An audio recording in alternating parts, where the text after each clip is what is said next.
it just totally imploded. I think I've heard. there was something about a sync and then people and check marks. And so I stopped really like engaging with Twitter a while Yeah. ago. I would post my stuff there uh, because I like the eyeballs or whatever. And then I don't really know what happened. Does anyone really know how this happened? But for some reason, my two-factor authentication got messed up, and Mhm. I checked the multiple ways I can do two-factor authentication. I got the Apple keychain.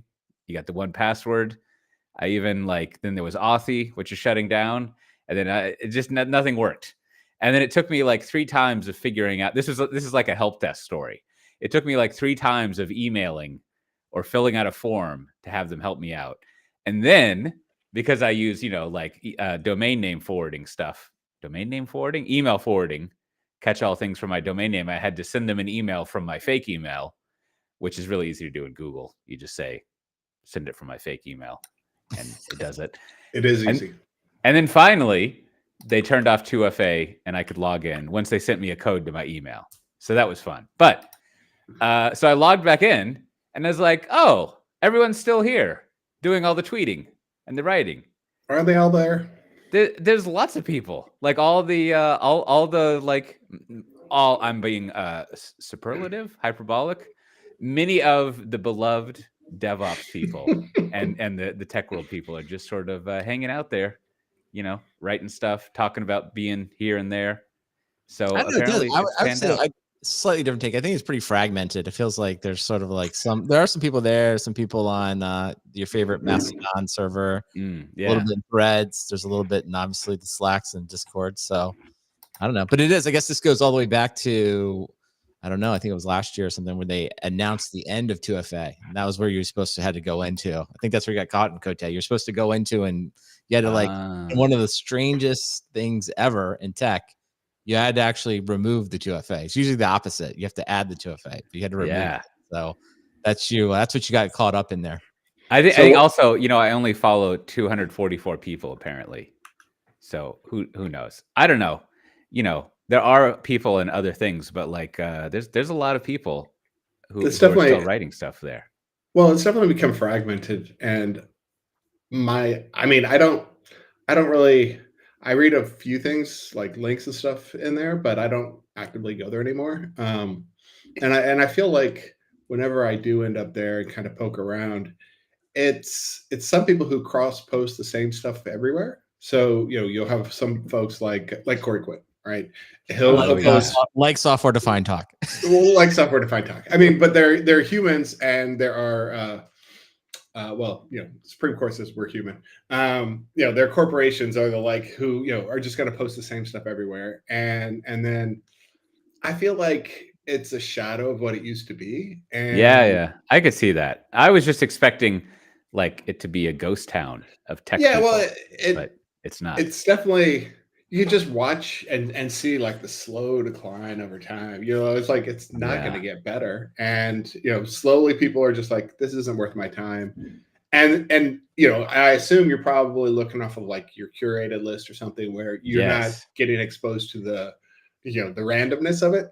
When you go out in the randomness, it's like standing in a brush fire. It's just yeah.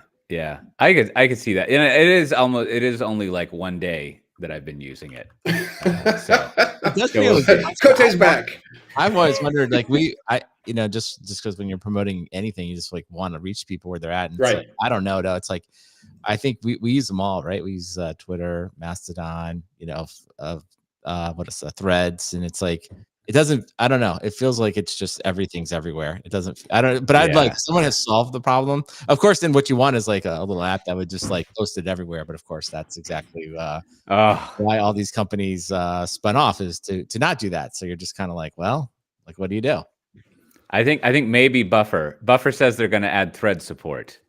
And then I think, but they're expensive if you want to post to multiple services. Well, my theory, or my I guess not theory, I should say, just sort of the thing I'm interested in most is when Threads ultimately federates with Mastodon. Oh, that's does that distributed, decentralized world become like a reunification of like that?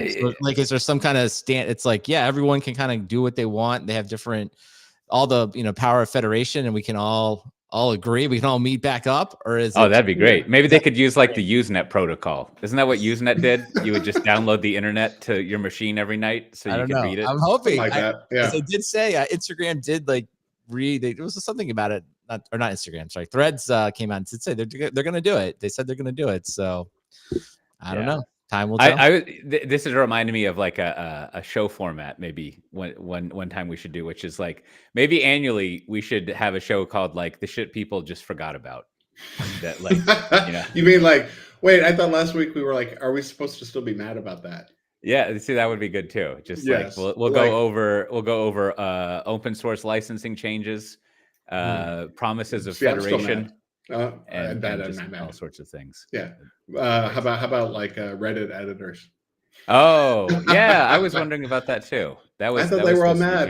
Apparently, they're still IPOing. Yeah. Well, so yeah, I've got my Twitter account turned on again. If anyone has tips on using it, they should join our Slack channel. They could write some things there. I'm exploring it. You can go to softwaredefinedtalk.com/456. Which seems like a processor, but I don't think it is. And you can see how to join the Slack channel. Well, speaking of shit the bed news, I feel like I have listened to enough Ben Thompson to know what possible problems are with this Google Gemini thing. Which, side note, I signed up for the trial. Hopefully, I'll cancel after 2 months. But it's fine. I've been using it. You can't upload files, which totally like crimps my style of what I want to do with it. I think if you can't upload files, what the fuck are you doing, right? Like, and you can't paste that much into it. I haven't counted the characters, but it has limits on that. So whatever. And then I guess I'm making a little bit of the case here. Also, like it has YouTube reading. You do a little @ sign and you type YouTube in the video. And and about half the time it'll summarize it, and the other half it'll say, "I'm sorry, I don't have access to YouTube." And you're like, "I'm pretty sure you have access to YouTube. If not, you got some problems going on." but there's a huge. I don't know. I can't quantify it because like all the media that I listen to, which is very little, big deal in Cote's ears. What's going on here? But like outside of that world. Does anyone care that like there's like weird historical inaccuracy in the image generation and then they remove that and like it seems like it blipped up onto the news because people want to get upset about something and I think there were folks on I guess the far right who were like they're trying to be too woke and that's why it's broken. Sure. And I think like they just didn't have a good training set of data, or maybe it was Ben Thompson who wrote that up, but essentially like you're not going to solve everything for everybody, and without the right context, you're going to have Vikings who look like the cast of Hamilton, right? It's I think so it's interesting, right? It's like and I think that's kind of the meta conversation. So they released Gemini. I think objectively it has these huge historical inaccuracies, right? And it's like and I'll just relate this to something that happened this week that was in the Software Defined Talk Slack. There was the AT&T outage, right? Happened. So there's the AT&T outage. And if you had AT&T, you noticed right away that you didn't have service. So if you watch kind of the mainstream media, it was like there was like, is it Russian hackers? Is it like a nation state attack? But if you were in the Software Defined Talk Slack, credit to them, people immediately put a poll up. Was like, okay, misconfigured DNS, bad upgrade. It was like kind of all the stuff that like I think we see all the time. And so sure enough, the day went by. And they came out the next day and they said it was like, I think a bad upgrade. They were doing an upgrade. Bad upgrade has to be like the 1B to DNS. It's right. always going to be one of those. We know, but like, I guess my point is like, we just like, when you're watching the news, you're like, I even said to my family, I was like, yeah, this feels a lot like just, a bad upgrade script kind of thing. Right. And so then now the reason I was bringing that up is you contrast that with this Gemini thing. It's like huge mistake. right? Obviously, you know, bad product launch, right? And for them, they've now followed in. This product launch falls squarely into the culture wars, right? So it's just like pick your side, arm yourself with the data, and that's where it is.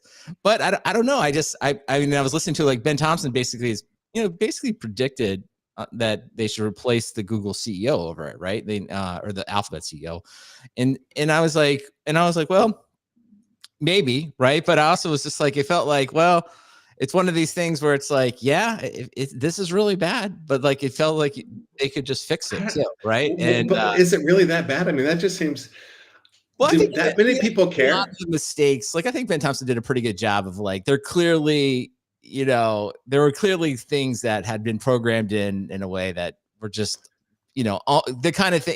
Even the CEO, Sundar, what was it? Not Sundar. It's I know the Google CEO has come out and said it's like unacceptable. Right? Even they've admitted what they've launched was unacceptable. So let's just take that as table stakes. But it seems like it's like, I don't know, does this really rise to the occasion? Like you have to replace the whole management team, or is it, you know, you just do better? But like, because you listen to him, it's like, because he'll even get into, you know, I think his biggest rant I heard this week was it was interesting to listen to it, and I recommend everyone go check it out. Was something along the lines of like, well, this is the culture of Google, and you know, they got to change this culture, and you know, they've gotten to the point that like, you know, the focus is not on building the best products. And I'm like, I don't know. I guess as I sit as someone that works inside companies, I'm like, oh Ben, let me tell you, man, it's like, you know, like releasing a product in a big corporation, no matter where you are, there's a lot of people involved and there's a lot of opinions involved. And it isn't just about quote unquote, like the best product, right? Nowhere you work is that the case, right? Or that's very subjective. So you release what you have when it's ready.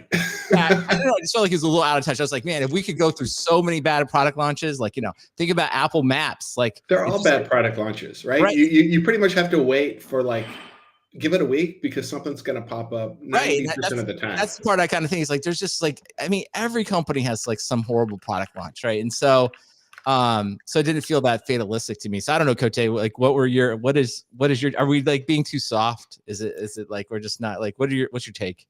No. It seems like something that will show up in our end of year show. Shit people forgot about.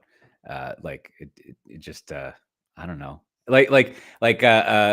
Well, there's a couple of things. One of is the conflict in my head as a former software developer that was kind of just expressed, which is like, yeah, there's bugs, whatever. Like it doesn't work. Like it doesn't. And then we had that lean startup book where we're supposed to release early and learn from things and whatever. So there's that. And yeah, I mean, it is like weird, like the results, I guess. But then also, since I'm in the EU, I don't think I got access to making images. Exactly. Basically, the answer to all of this is, well, come live in the EU, right, and you'll be fine because you won't get shit. Like is basically like how it pans out. I mean, essentially, it's the first of many launches, or is it even the first? To me, it just felt like an iteration of the stuff they already had, and this iteration was a little buggy. That's like saying, Windows Vista is the death of Microsoft. It's like, no, they're going to keep putting out Windows. Okay. Oh, yeah. They're not done with AI here. Well, I do think the one thing that's maybe slightly different than your regular tech launch is sort of like, they always say like in press or in positioning, it's like the worst thing you can do is to make a mistake or do something that sort of validates some type of stereotype about you, right? So it's like, wait, they already killed it?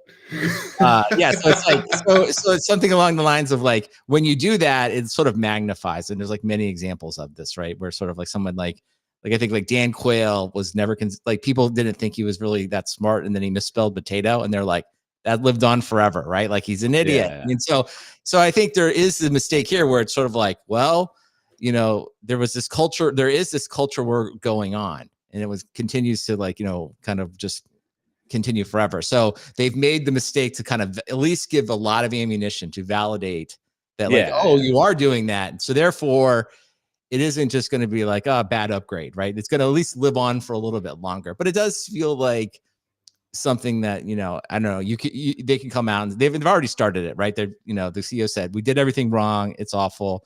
We'll fix it all. So I think there's probably a good chance here, like they fix it and people forget about it. Now, I think if they come out and they say we fixed it, and it kind of ends up in the same mess, that's probably the moment where you're like, well, okay, yeah, that would be you probably have to be and they're setting themselves up for that, right? They have to come back strong.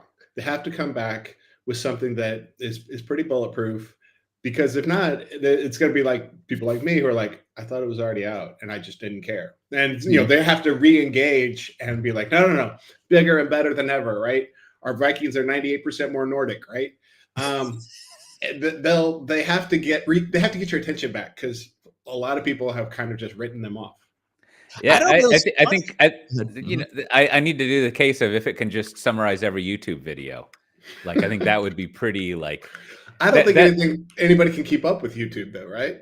Yeah, or just read my email. I mean, I know that would be paranoid for people, but I just needed to do that. Just go summarize the last 20 years of my email. And I was gonna say, buried inside of all this is sort of like the interesting. I'm not interesting is the wrong word, but like kind of the notable thing is that, like, putting aside all the cultural stuff, it's like, I guess they accept a lot more tokens, right? And the model seems like, I just like, if you can get outside of that, if you just ask tech questions or like the normal stuff that you've been doing, it's like, it's pretty good, right? And it's like, so it's like inside of this thing is like kind of the thing we've all been talking about. Is like, Google has a lot of advantages this year, and it looks like, it's all, I don't want to just say like they've misconfigured the AI, because like that, I don't know how it got to where it was, but like when you're just sort of like in the normal realm of asking normal things that are just kind of like, have nothing to do with culture, it's like, wow, this is like really good. So, so I don't know, maybe that's in the end, kind of maybe sort of anti Ben Thompson, right? It's like, in the end, if this thing is better, if they can make it better than the other ones, that's all that's going to matter. Right. Like no one like, so I think it is a fun one to follow for sure. Yeah. And it's making me think, maybe there's this notion, if you have like an alpha or a beta version of a software, you shouldn't charge for it. But maybe in this AI thing, you should reverse that and be like, the thing that's free to use is like super boring and stable. It has, to go off of Matt's jokes, it has 98% more Nordic Vikings. But like, if you want to get crazy, you got to pay for it. And then you get like the very early release things. And that way, like, you narrow down the audience to just paying people. I mean, still you would have people going in there fucking around trying to break things. But it would sort of be like, well, this isn't available for everyone. There's just people who have opted into the craziness and they have to pay us for it, which isn't going to like solve the problems, but at least it would, like, I don't know, it sets some different tone than like, we've unleashed this into the world. But if you're trying to encourage people to pay, do you want to give them the super stable version that is like good enough? Or do you want to give them something that's kind of broken and janky so they'll upgrade? Because there's a tension there, right? Like if you give them the broken thing, they're like, this thing sucks. This is true.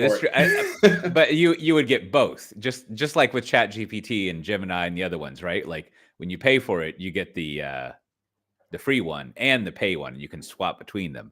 And so you could have the normal one, but then even, I mean, also it's like every time, it's probably also because I live in the EU, every time there's some new interesting feature in one of these things, I don't get it. Like it doesn't trickle down to me, but it's sort of like, well, but I pay for it. So like, can I pay this would be like a Twitter business model. Can I pay for features?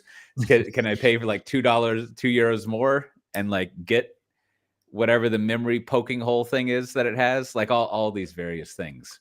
But well, I do think, before we get off it, it's like I come back to like, how difficult. So I think when we talked about like the different types of CEOs, and somebody wrote in afterwards, I think I was calling it the sustaining CEO, and they said, no, really think of it as sort of like the efficiency CEO, talking about that versus like a growth CEO. And I think, there is this sort of like simple argument is like, oh, we need a growth CEO. We need someone to figure it out. But like, the hard part, right, is like Google is still making a tremendous amount of money, right?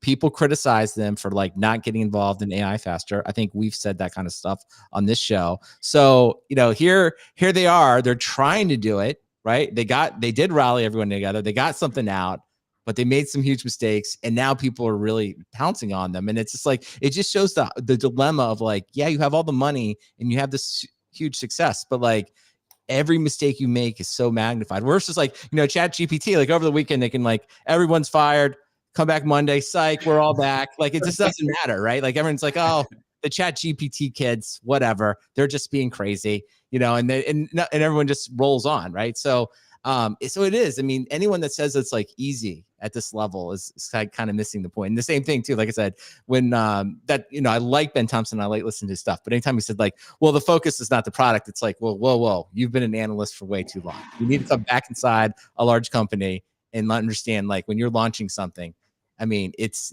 there are a million factions at work, right? It's never just about like the product experience. There's a lot more to it, and that goes for every company in the world, in my opinion. So now, maybe you as well, Matt. But Brandon, I want you to put your customer hat on, not the analyst hat, not that I'm working in a large company just trying to like get through the day hat. That's a funky hat. It needs to be washed a lot. But you're the customer hat, and because I have no way of evaluating this, but apparently Apple has a sports app now, and I feel like I want to know, because you're like many people, but not like me. You've got a good foot in the tech world and then the sports world. Are they maximizing the functionality of the iPhone with this? Does it have little dancing things in that floating dock? Does it have live notifications? Did you sign up for it? Are they really going for it? Well, I mean, the sports app, anyone can get it. It's just basically a easy way to check scores. So, of course, if you're into sports, there are like a million apps that will provide you, various scores for your various teams, but they all come with like lots of ads and like we've talked about enshittification. And so it's just harder and harder. So it's like, so I was like, okay, what has Apple done here? Because Apple's, it's super clean. There's no advertising in it. And they're clearly doing it as a way to kind of, if you will, promote some of their sports offerings, things like MLS and things like that. So upon opening it, it's super clean and you can see the scores. Very simple. Now they don't have all the other leagues yet, so that's kind of interesting. But then, as someone that watches a lot of sports, like what you want to see is if the game's going on, you want to know what the score is. If the game is not going on, you want to know like what time and where it's playing. Now, and Apple's like, you tell me this. I don't know if it's like infinite wisdom, business strategy, or just a huge miss. It's like, okay, they'll show you if the game hasn't started, they'll at the top, they just say what the game is, right? Then they'll show you the standings. You go very to the bottom, they'll show you where it's being played and what time. Now, unless you are somehow able to physically attend every game, what you want to know is where it's being broadcast.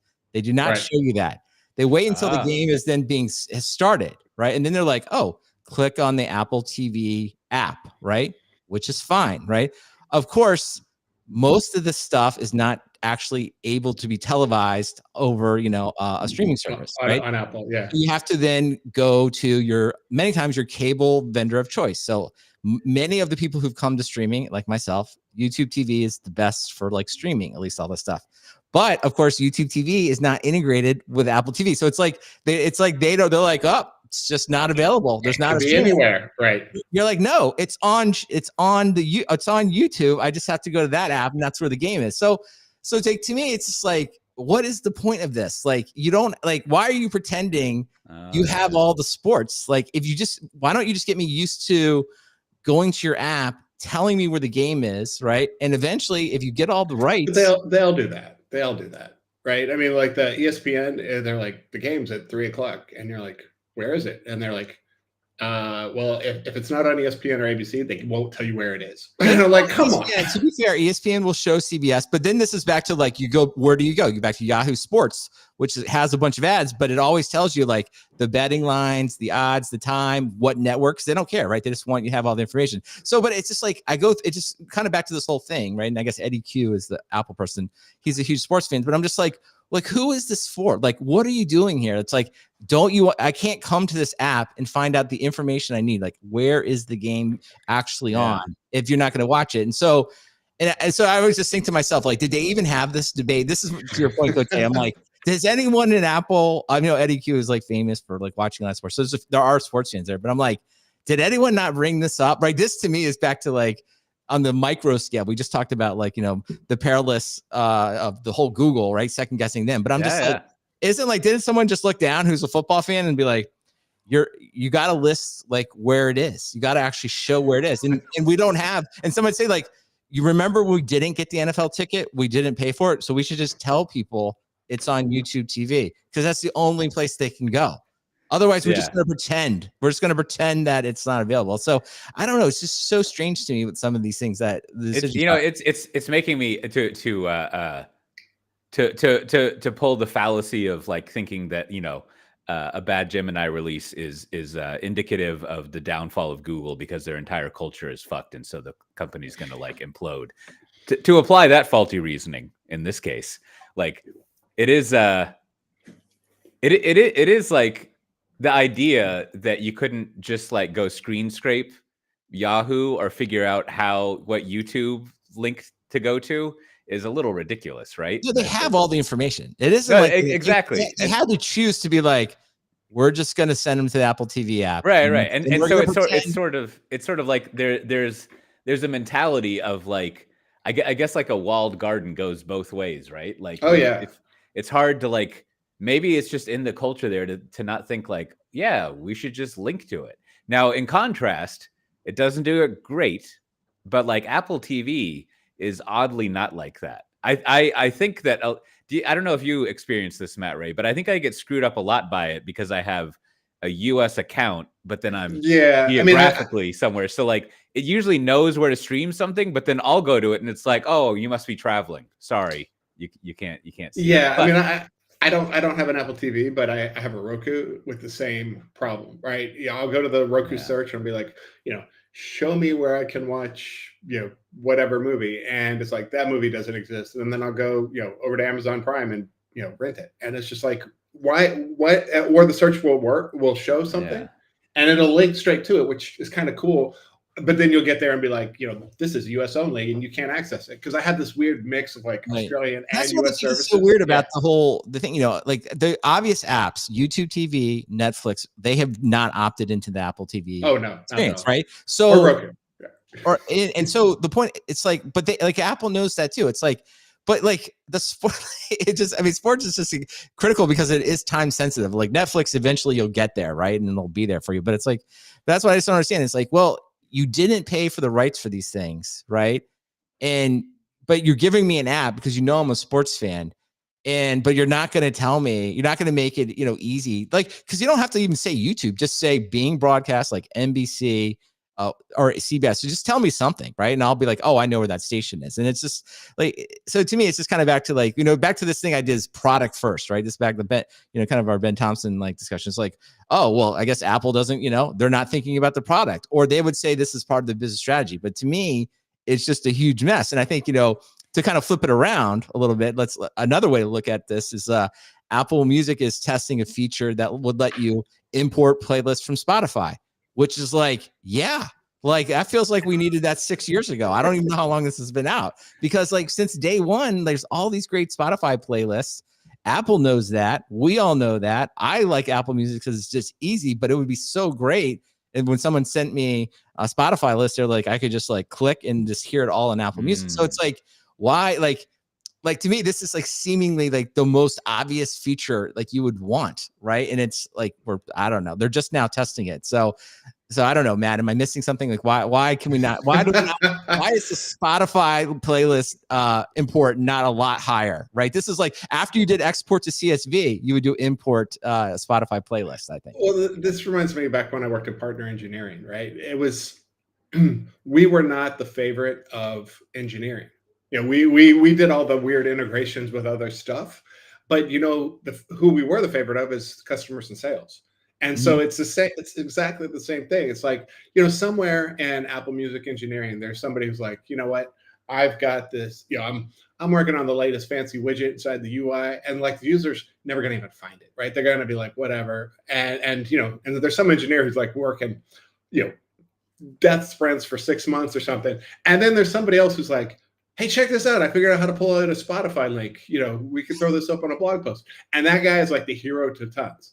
And that's the same sort of effort where it's like the little nice customer facing things that kind of just ignore the competitive realities that might be out there, who are just like, you know what, I'm here to make this easier for our users, to give them that what they want, instead of like, you know, only focusing on what's on the roadmap. It's like that's where the value, you know, you have to have both, obviously. That's where the value is. And I think you bring it up. So it's like, I think we've talked about here sports, like just tell me where the channel is, right? And Spotify import playlist. I think we can generally say these are not, if you will, the hardest features ever implemented. Like we could probably find people to do this at Apple that could do it very quickly. So we kind of say to ourselves, well, that's obvious. That stuff still in the backlog, not being addressed. Now, but somewhere there's a product manager though. There's a product manager who's like, oh, we're going to have to maintain that. We're going to have to support that. No, I think I'm going to flip it around and be like, I don't know. Maybe there's a VP of product. So the VP of product who's looking at all this stuff's like, those two things, we don't have the resources, leave them on the backlog. But the messaging people walk in. They're like, we have a way to protect messages from being stolen by computers that have not even been invented yet. The quantum computing attacks, right? We have these, it's like double encryption algorithms that even the quantum computers, which don't exist, will not be able to break. And so the VP of product is like, we got to get out here first. We got to get that done. Because that was released. And it is, if you read about it, very impressive. Like, I won't even say I understand all the math. There's like encryption on top of encryption. They defeated vaporware. Congratulations. Like, it is so, I mean, it's super well done. So I credit to them. But I'm just like, so it's kind of back to, again, I just keep going back to the Ben Thompson thing. It's like, here's some easy wins, right? The sports and the playlist stuff, such an easy win. But somehow the company has devoted the resources to this quantum computing encryption, which is like fine. I mean, I'm not against it, but I'm just sort of like, you could probably wait another year before you had to have that out. And I understand there's different teams. I understand that, everyone has different priorities, but it's sort of like, it just kind of comes back to this. It's like, no, every company has an agenda. Clearly the security team, it probably plays well with, the executives. It's technically fun to talk about, but like, as far as actually helping anyone in the near term, it'll be years before anyone even cares about this, right? If ever. Well, why is it that like the only companies that really come to mind to like catering to every, crazy idea, for what their users might want, they're all like tiny, right? None of them have slap down, this is the default, you're going to enjoy it and ride with us. And then the people who are like, you can have it any color you want, any way you want, any style you like. And it's like, one of them becomes Apple and the other becomes, OnePlus. It's just like there's this disconnect between catering to everybody and success. Is that? Yeah, I don't know. It's just interesting. Well, I just thought those things were really interesting, but we should always give Apple its due and just say, well, in the end, they invent AirPods, and kind of reading up all this stuff, it's like, well, now AirPods brings in more than $15 billion a year, and it's like, yeah. That was awesome. So I think it's one of those things. I think if you're the VP of product at Apple, you're just like, listen, do you need, like, did you not see the plaque for AirPods behind me? Brandon, did you not see, like, I don't need you're worried about the sports app. Look at my $15 billion plaque behind me. Any more questions? Exactly. You have any other questions you want to bring up before I fire your ass and kick you back? Back to your podcast outfit. So yeah, like I get it. I mean, they have some huge wins and stuff like that, but it is just like funny, these micro level decisions. And the final thing I just thought was funny, Apple issued a statement. It's like, don't put your iPhone in a bag of rice to dry it. And I'm like, what? Like, who has not done that? It definitely works. So it's like, why are you bothering with this? Like, it's like clearly no one at Apple has ever dropped their phone in a pool before it was like nice and waterproofed and been desperate, right? I guess they just went out and got another iPhone, but it's maybe there was a huge debate about like if you dry your phone in the rice, can you eat the rice afterwards? And if you can't eat the rice afterwards, then we're wasting all that rice. So we should just tell people not to do it. I just thought that's funny. Just the funny that you put time and effort. It's like, listen, when you're putting your phone in a bag of rice, you're not like this is the rice thing. It's like, this is all that's left. Like, I don't have any other options. I wouldn't be doing this if there was any other conceivable way other than like driving to the store and paying, $800 for the new iPhone. But yeah, when you're there putting the rice, it's like, I don't need any advice. The advice is long past time. That. Well, there have been a lot of strange releases from Apple this week. Then it's probably all to cover canceling their electric car project. They're like, you got to shoot out that rice press release. Let's get on there about adding in playlists. Yes, that was the last line of the rice press release. Oh, and by the way, we won't be making a car. Exactly. Well, is there a like what you're saying, Matt, was intriguing me. It was like about the the customer partner facing thing or whatever. You used a more elegant phrase than that. But it seems like maybe in product management, you need to have a discipline of just like 15% of your backlog is just like stupid easy stuff. Just like things that are really easy. And so when someone comes along and they're like, we got to defeat this quantum computing encryption, and it's going to take 100% of our efforts, you can be like, hey, it's just part of our policy that we spend 15% of the time doing stupid things. I mean, so does Google still have their 15 or 20% time, whatever that was? I don't think so. That stuff's always on the cutting floor, but it's got to be the easy stuff. Like, hey, how about you just allow me to like import a CSV file of my MP3s, like just things that are like really basic. And but it's not like this is where I come back to, and this is why I like the Ben Thompson keep talking about. It's like, well, the focus should be on the product, but it's like, no, like think about when you're making the case about the Spotify import. It's like, what's the first thing it does? You actually name a competitor, right? Which is like no executive wants to hear, right? No one wants to be talking about the competition. Nobody wants to be, because most of those people have never used Spotify or they know of it, but but Apple sort of trained itself. Like we don't talk about competitors. Like back to the AirPods. People tell us we need wires. It's not going to work. Ignore that. We're going to do it. People tell us we need a keyboard on a phone. Ignore that. We're going to do it. So when someone walks in and is like this, like the whole company is against it. They're like, listen, we don't even acknowledge Spotify exists, much less integrate with them, right? Why are you bringing this in here? Bring me, and you're not going to get promoted by doing that. No one's going to want to hear it, right? And then over time, and it's like, this is back to like, this is how products are actually built, right? And this is like, even though it's obvious, even though it's seemingly for the outside, it's so simple and it's all going to happen. It's like, no, the company is motivated by certain things. And then when you walk in, and the next person comes up, it's like, I've built encryption algorithms that have never been seen before. They are like PhD quality, and to the executives, and it makes us even more secure. In fact, we've invented a new security ranking, and it turns out we have the highest ranking in this ranking we just made up because it's fantastic. And the executive's like, we got to do that. We're going to write a press release. We're going to do a media tour. Like, it gets people pumped up. Like, you know what I'm saying? So it's not just like, oh, we should just do this stuff on the back. Like, the whole company has to be motivated to do it. And there isn't. Yeah, but there is. Like, there's the Matt Ray in the corner is like, man, I just want to get this HDMI to work on this open source project. Right? We'll talk about that one. But it's like, and it's like that stuff is just, you're going against the grain of the corporation. But I just think it's like, this is how large organizations work. So to say, and that's why I keep pushing back on Ben Thompson, just to say like people are interested in products. It's like, you just fundamentally don't understand how corporations work if you're thinking it's going to happen a different way. Well, I think what part of what I hear you saying, Brandon, is you need like a mission, like a notion to rally like a big group like this around. And I think maybe in the sports instance, I want to suggest I got the VP of cables at Apple on the speed dial, so I'll call them up after this and pitch this. I think maybe they need to say like, our unifying mission is one, to promote this mythical Southern California lifestyle, very well lit, that's everywhere.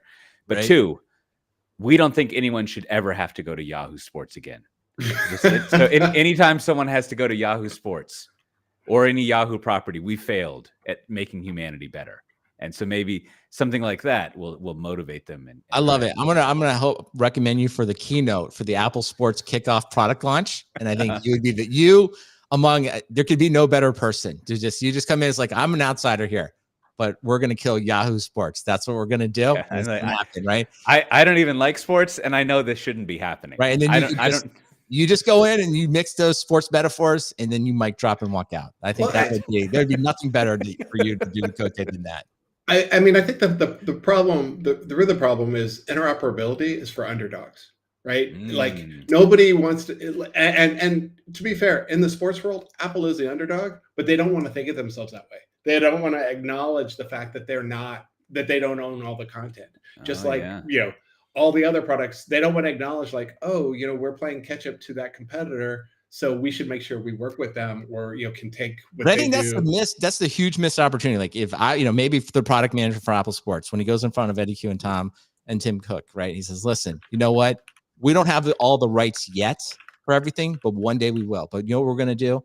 We're going to make sure every person with an iPhone in the world comes to our app to get the scores, because that sets up when we buy the sports for Formula One, for football, they're going to come to us and we're going to seed that market. And in 10 years, it's going to be worth $5 billion. And that app will finally hit 1.0. 1/3 the AirPods market. And he'll be like, get out. They'll be like, get out. You just ruined your pitch. But anyway, that's what I want to happen. Yeah. I'm in for it. You know, I think right in the middle of this, I feel like Apple was scarred a lot by PDF.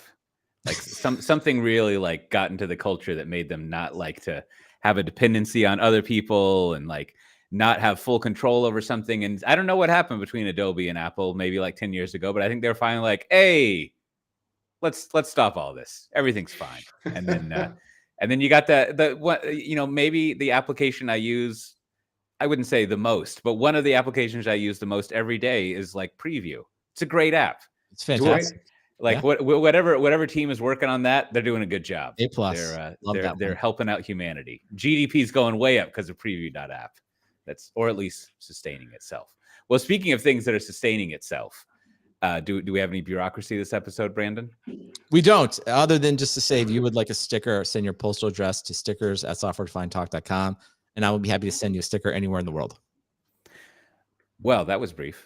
We also have conferences. Usually there's so much bureaucracy that, we feel like we're working in a large organization that's culture has crustified. And, you've got to invite someone in to give a mixed metaphor keynote. I think that would be on my speaking page. Like if you don't want the sweep the corners person, hire me and I'll come motivate your field to sell more stuff is what I'll do. I'll just synthesize all the motivational speakers I've heard at Sales Kickoff. And it'll be like 50 at once. Anyhow, speaking of 50 at once, there's lots of conferences. There's one coming up soon that Matt and I will be at. You're going to Scale or KubeCon. One of those. KubeCon. I'm not going to Scale, just KubeCon. He was at Scale last year. So if you got a time machine, you can go see him there. But I'll be there. That's March 14th and 17th, which is very soon. So I better make sure that I have my talk prepared, which I will. And then after that, the next week, March 19th and 22nd, there's KubeCon EU Paris. I think they're still selling tickets because I got email that there's a discount. But if you haven't bought a ticket yet, I have a 20% discount code for you. Now, get out your pencil. You lick the end of your pen because it's a long one. It's KC EU 24 VMW BC 20, and you'll get 20% off. You can also just go to softwaredefinedtalk.com/456 and find that code there. But if you want a mnemonic, it's KubeCon EU 24 VMware Broadcom 20. So that should be. Now you can put your pen back in your pocket. Make sure to retract it so you don't get a big ink spot like so many of my pants have. There's also DevOps Days Birmingham, April 17th and 18th. And then also, in the week of March 13th, I'm going to be hosting a little executive dinner in Dallas about Spring and security and, whatever else you want to talk about. If you think that you're some sort of executive type that we at Tanzu might want to sell software for in the Dallas area, you should sign up for it so that we can talk about interesting things. That would be fun. I can be like, oh, I'm sorry. I've got this very important person over here I need to talk with. And then we can just have some side conversations. Well, when you're preparing yourself for those side conversations, Brandon, what do you think? What do you think you're going to recommend that people could use? Well, I'm going to recommend that you fly Delta because I had an opportunity to finally fly Delta with the new Wi-Fi this week, and fantastic. I mean, it's like you get on, it's free, it works. It's just like regular Wi-Fi. You can do whatever you want, and it's like, I don't know. It's one of these things like, credit. I guess we talked a lot about the customers and people not doing it, but somebody figured it out. They're like, let's just give people really good Wi-Fi for free and have it work. So I was really blown away by it. So if you have the chance to fly Delta, enjoy the free Wi-Fi. It was great. Oh yeah. Well, I'll be experiencing that soon. I think I've used that too. It was so astonishingly in the background of just working that I think I forgot that it was just free. I know it is. You just connect to it, and there it is. Like you're just at like a coffee shop or something. Where you're like, oh, I just got the Wi-Fi, and it's great. And it's like, oh, I'm flying, even better. Yeah. How about yourself, Matt Ray? What do you have to recommend? Well, I've been on a bit of an Aliens kick with my son lately, and we went through the first 3 movies. And my first, I have an anti-pick. Aliens 3 does not hold up, and it's just not good. Which one is that? It's the David Fincher one that went through extensive rewrites, and it's on like a prison planet. It's just not good. Is that the one where Sigourney Weaver is like bald? Yes, yes. Okay. Didn't William Gibson like write some of that or something? He did a treatment that was not used, and so there's a graphic novel of his treatment, and I reread that too, and I was like, nah, it's not that great either. But things that are good. There's a recent video game called Aliens Dark Descent that's kind of an XCOM style game. Initially, when it came out, it had a lot of bugs, and people were like, "Oh, this is terrible, it's so buggy." They fixed all the bugs, and so if you're into squad-based RPGs, I guess it's pretty good, and it definitely, if you like Aliens, it's kind of hard, but it's really good. And Cote's on mute for this part of the part that will be edited out. So we'll have to do it. We'll have to hold on, Cote. Take a quick breath, and then we can you can do your recommendation. Start with like in my recommendation, something like that. Well, I'll have to check that out. That sounded great. Well, I have two recommendations. One of them is completely self-serving, but the other one is something I enjoy using. I'm sure I've referenced this, but I want to officially recommend it. And that is if you're like me, and you're finding time to play Dungeons and Dragons, you should check out this thing called the GM's Apprentice. It's this little like web page that like pulls together a whole bunch of like random event generation things from your your Ironsworn to your D&D to all this stuff. And every time you load the page, it like randomly loads up. It'll roll dice for you, but it's got the state loaded up in a random state, so you can go in and just like if you want to figure out what an NPC's motivation are, monsters you might have, ask it your Oracle yes/no questions. It's pretty great. The only thing I don't like about it is that it's a web page instead of an app. And I feel like if I was more programmer aware, I would know how to like download it and like compile it to Go or something, and then I could run it on my phone. But you should check it out. It's I'll put a link to it but it's the game, the GM's Apprentice. And my other recommendation is I've mentioned that I've been working on a little course with O'Reilly, and it's basically for longtime listeners. I used to have this talk about how to survive and thrive in big companies that I gave a few times in like 2016. And one of the video editors, well, not editing video, the video, whatever you would call it, like a book editor for video. He liked the series, this survive thing, this big company thing.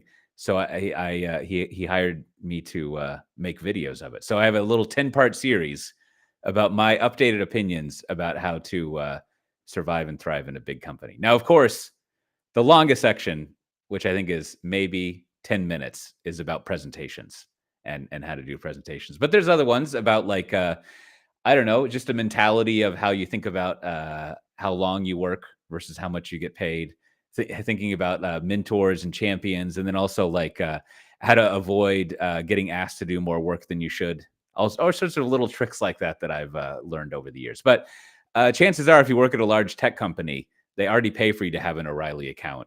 So you should go check out my little video series. And if you don't like it, sorry. But if you do like it, you should leave a good review. But if you don't like it, no need to leave a review. I know that I have enough self-doubt that I've already read your review in my mind before you wrote it. So don't worry about it.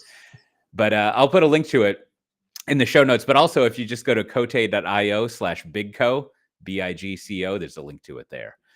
But you can also find it here. Speaking of, in case you haven't heard it already, if you go to softwaredefinedtalk.com/456, you can see links to the things that we talked about and many things that we didn't talk about.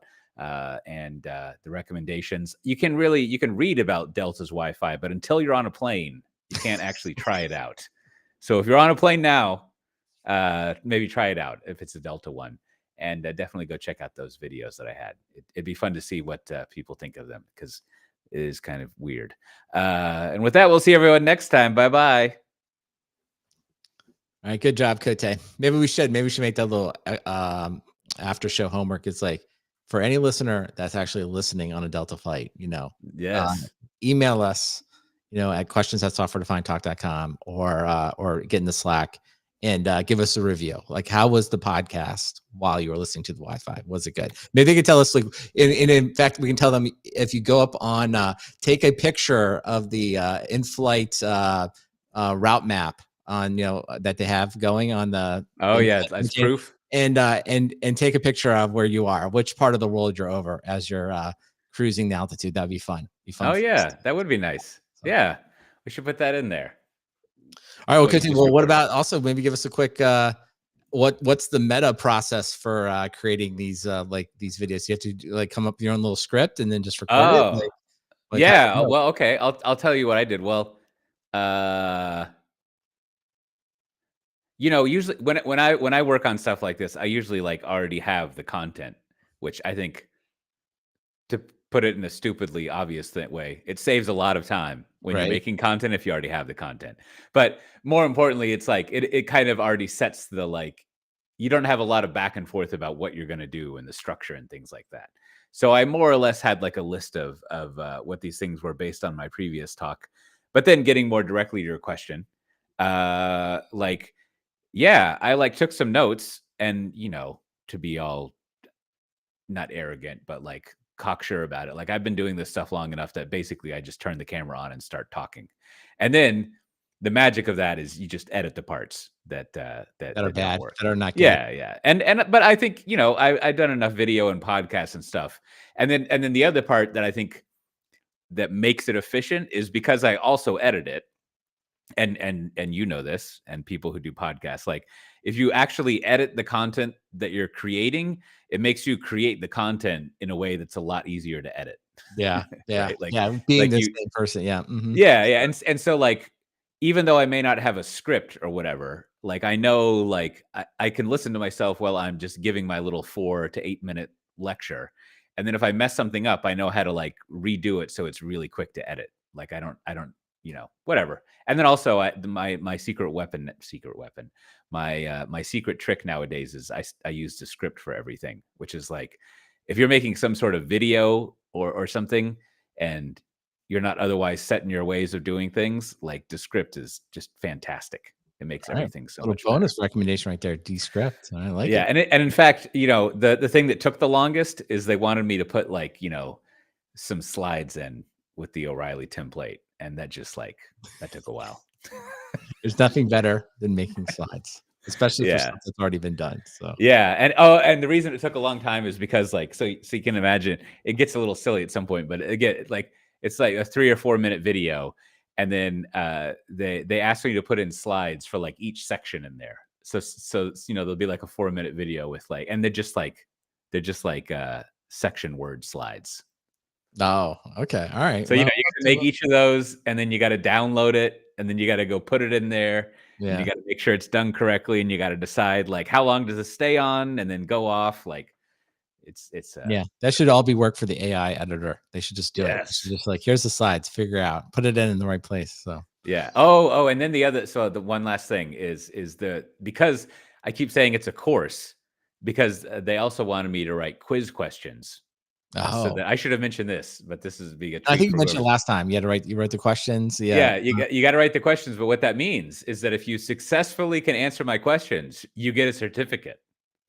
Fantastic. All the power rests with you. That's right. You can get a certificate that you listened to my snarky How to Survive in a Big Company series. Now you are an expert. Well, there's never a quiz after Software Defined Talk. We just, you're here for the knowledge. We trust that you learn from us. So thanks for Michael and Ryan joining us in the chat this week. Always good to see that. And for those joining us on YouTube, appreciate you watching. Always great if you subscribe to the channel. We'll be back next week, maybe a day early, but we'll be recording around this time. So we will see you soon. Take care. Bye.